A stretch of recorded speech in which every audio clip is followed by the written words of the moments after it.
Bum, bum, bum, bum, bum, bum. Okay. All Okay, right, well, we're not sure what you saw. but if John didn't have his clothes on, that was from a family vacation. That was a show segment, I think, that you were watching. Like I said, everybody's new here today. We're having all fun. messed up, We're just but lighting that's all up right. here. The show must go on. So this is live internet. But anyway, we're back, and we had a great time while we were gone.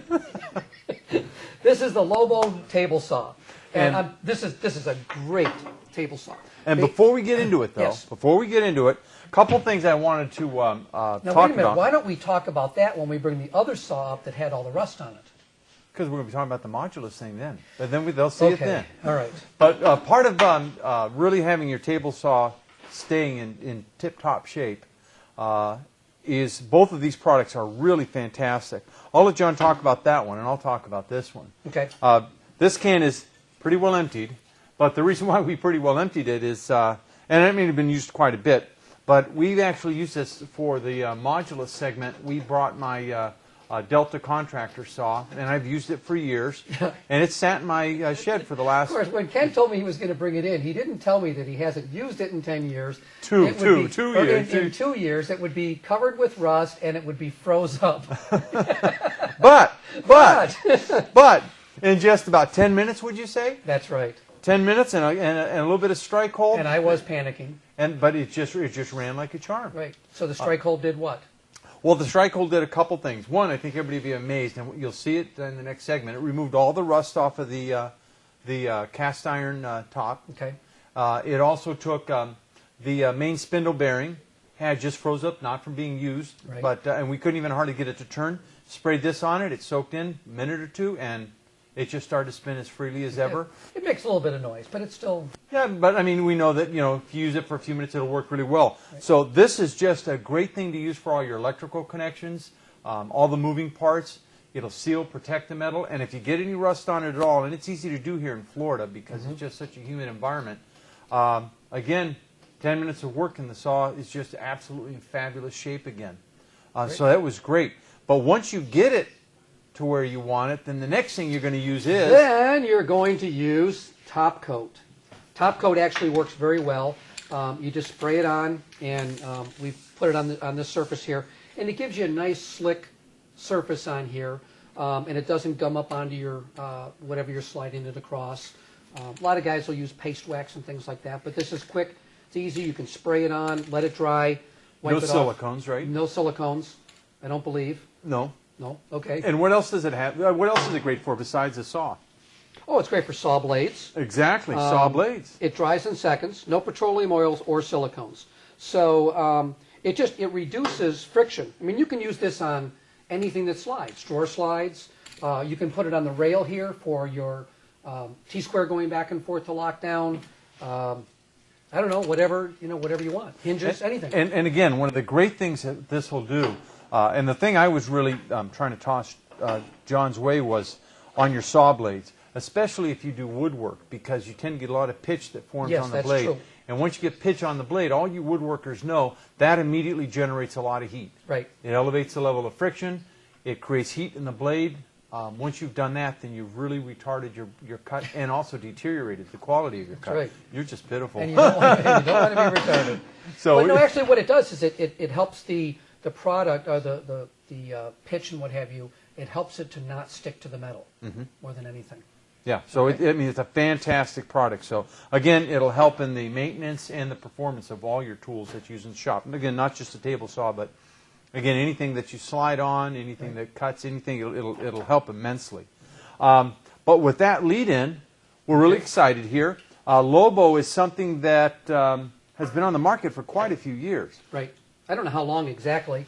I always, I hate to say it, but when I'd go to the shows, I would look at the stuff and I would just think, oh, that's that cheap import stuff. And I didn't really look into it at all.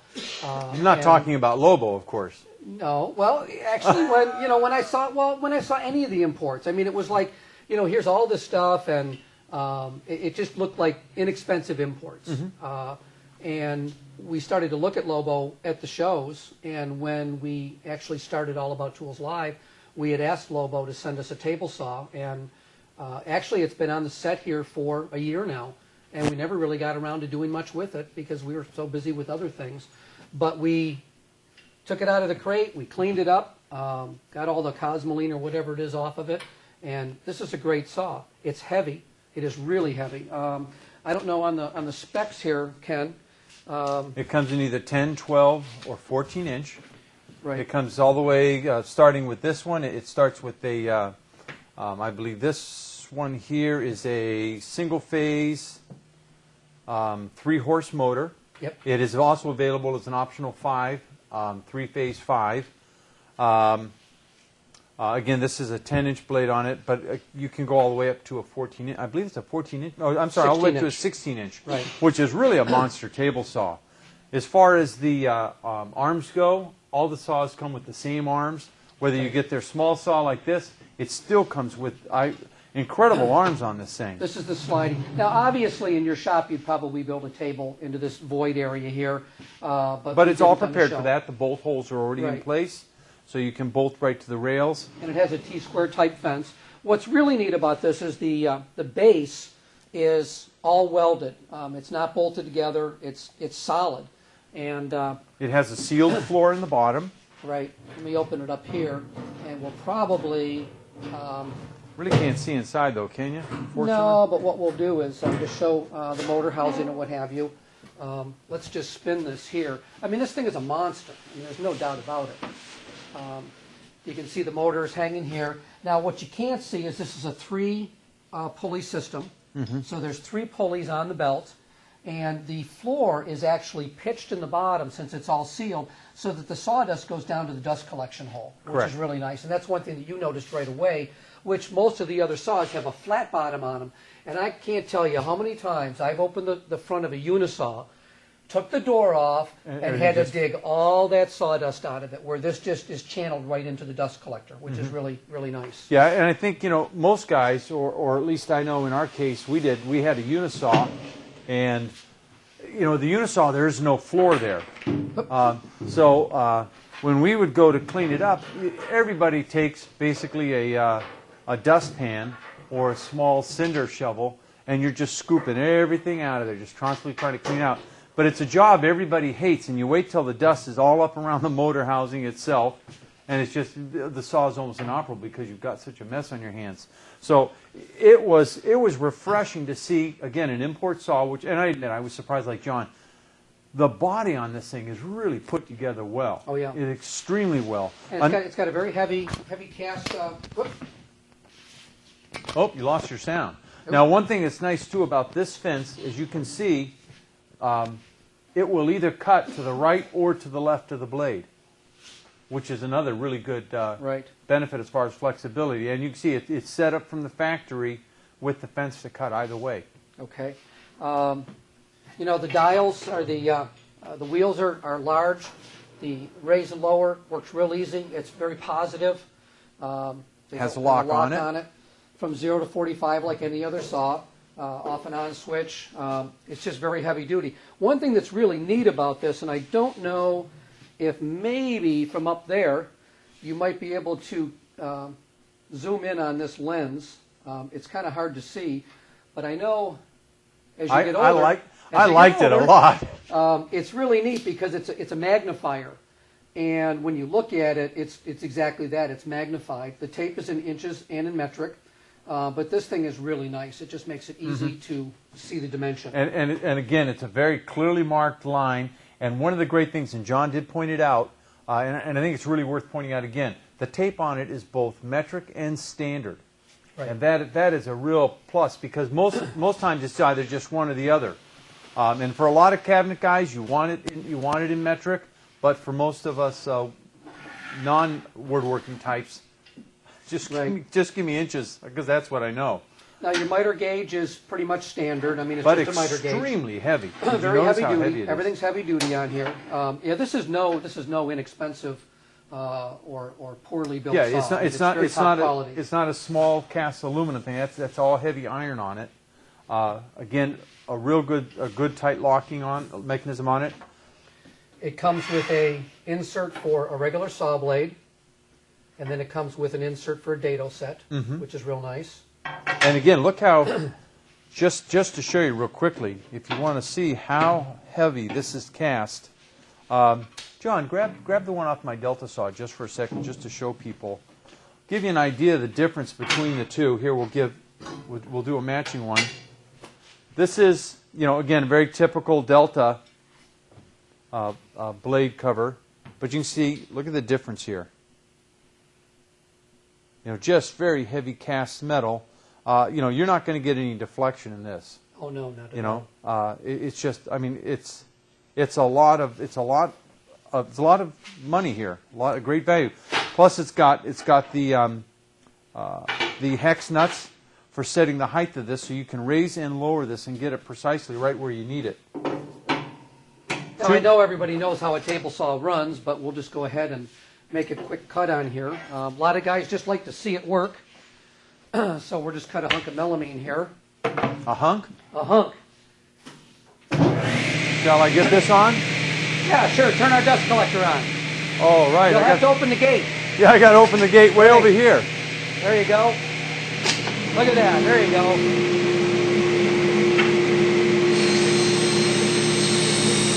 Oh, that's nice. We're going to draw that dust into that bag.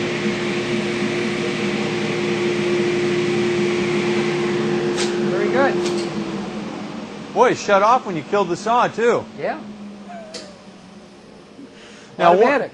one of the things John did point out, and it is probably worth mentioning, is having a gate where it's relatively easy to access while you're using the tool. Sure, you wouldn't want to reach down under here and turn this thing off and on.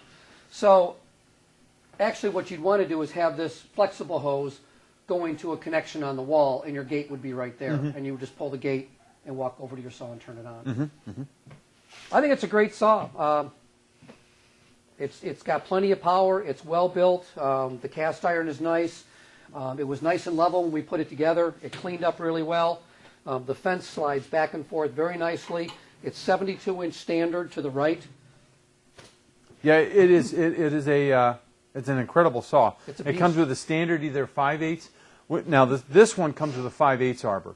Right. Once you step it up to the 5 horsepower, the larger the 12-inch, you immediately move to a 1-inch arbor.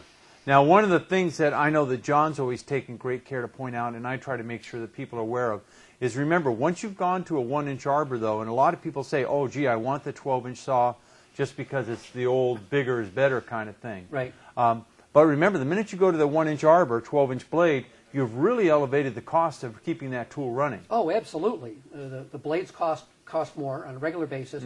And unless you're running a saw that large, like to cut something really thick, there's really no point in having it unless you have to get up the higher horsepower. But 3 horsepower is...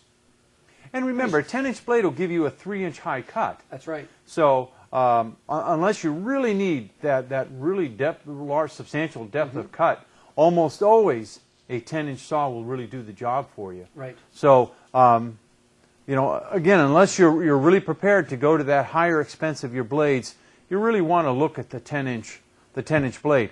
And if it's just a matter of power, again, this saw can be ordered. It comes standard from the factory, single phase, 3-horse motor. Right. If you're really cutting really heavy, hard, dense materials, or even if you're cutting, let's say, 3 cm solid surface and you feel like, gee, I really need that extra power, this saw in 10-inch can be ordered with a 3-phase, 5-horsepower motor, which will give you all the power that you need.